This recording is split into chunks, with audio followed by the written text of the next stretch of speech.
Hi everybody, it's Dr. B with another Toolkit Tuesday. What is Toolkit Tuesday, you ask yourself?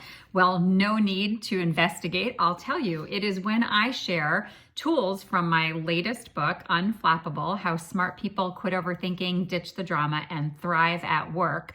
And inside I have a collection of around 70 tools that my clients worldwide have been using for years in the 20 years I've been doing coaching, consulting, and training on how to stay unflappable. So that's what I share every Tuesday. I give you another tool out of the book. Might be part of a tool, it might be a couple of tools kind of blended together, but you'll get a sense of what's included in this. So at the end of this video, after you have learned the lesson and gotten the tool, I hope that you will like, share, and also hop on over to Amazon, buy the book, review the book, and have more tools in your toolkit. So today's tool on Toolkit Tuesday is around our brains. So I have a whole section on brain tidbits so you can understand better how your brain responds under different circumstances. So let's take stress, for instance. So I have a story to tell that'll illustrate this.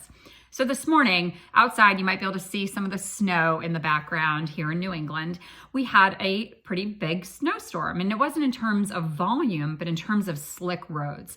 So I was traveling down one of the neighborhood roads, and coming toward me was another vehicle. So I'm coming down a road. There's a car way off in the distance coming toward me, but pretty far off.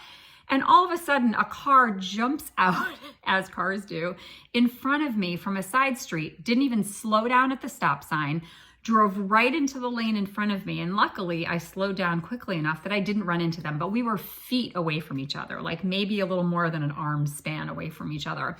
And so they're across my lane, but stopped perpendicular to my car in the street. Now, the other car that's coming toward me now is seeing this, but thinking this car now isn't going to dart out in front of me. They're parked there waiting for me to go by, and then they'll go. No, that's not what happened. The car in front of me then darted out in front of the car coming toward me and drove her off the road.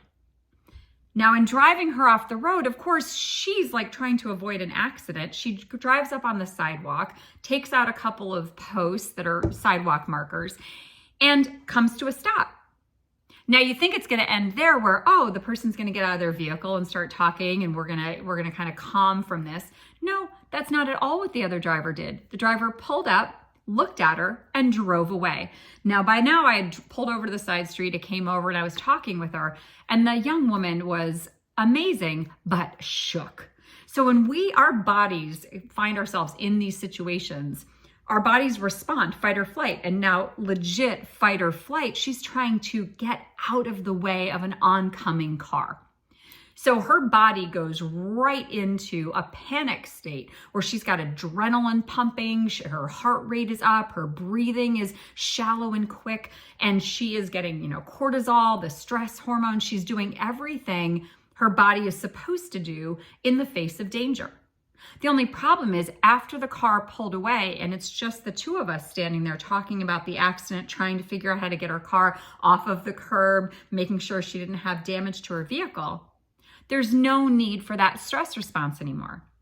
But the problem is that our bodies don't know that. So our bodies keep going in that same routine and get stuck sometimes there. It's said that it can take your body 5 to 7 hours to calm down and recalibrate after it's been angered. So you can imagine what her body is now doing. She's not safe to drive even at that moment because she's so stressed, she's shaking, she's really upset, she's flushed. So we start talking about, okay, let's figure out how to turn down your nervous system. Let's try to so I sent her this text after, with some other follow-up tips. So I'm going to share that with you, is to shake her hands, to get the energy out of her body, just to shake it out. Now, Taylor Swift had it right, shake it off. So shake that trauma out. The other one is box breathing, which is breathing up a number of breaths, holding the breath at the top, letting the breath out the same number of breaths, and then holding it at the bottom. And it's proven to turn off that stress response and get your body back into that equilibrium, not in a stress state. Why is this important when you're didn't get in an accident? Imagine at work, someone ticks you off. They respond angrily to an email, they blow off a meeting, I don't know, all the things that people do to set us off. Now, if you have a stress response to that, which you likely will, and you don't get that energy out of your body, you don't recalibrate your nervous system to let it know it's no longer in fight or flight in that response, you're likely to then go in to the next interaction without your prefrontal cortex on board. Because what happens when you go into a stress state is your prefrontal cortex shuts down and you're just operating off of like amygdala response and other parts of your brain that are lower functioning parts of your brain based only in survival and not in thriving. So I want you to challenge yourself that when someone sets you off, to remember how your brain works. Remember that it locks itself into your body, not just in your brain and that overthinking part, but actually resides in your body, and find a way to let it go, whether it's doing jumping jacks, shaking your hands, box breathing, a mindfulness moment, grab an app to help you do that. But make sure that you recognize that in stress, your brain responds and you need to respond back to your brain. So with that, that's the end of our Toolkit Tuesday. I would love to hear from you. I would love to see you order my book and do a review on Amazon. It helps me out a great deal and also helps me help others, because once I get over 50 reviews, and I'm getting closer and closer to that every day, it will come up on Amazon's algorithm. So I would appreciate if you've gifted a book, if you already are reading it and you haven't yet reviewed it, please, please, please head over to Amazon, click on the product that you ordered on Unflappable, and you'll be able to leave a review. So thanks so much, and you guys go have an amazing day. And remember, be unflappable. Bye.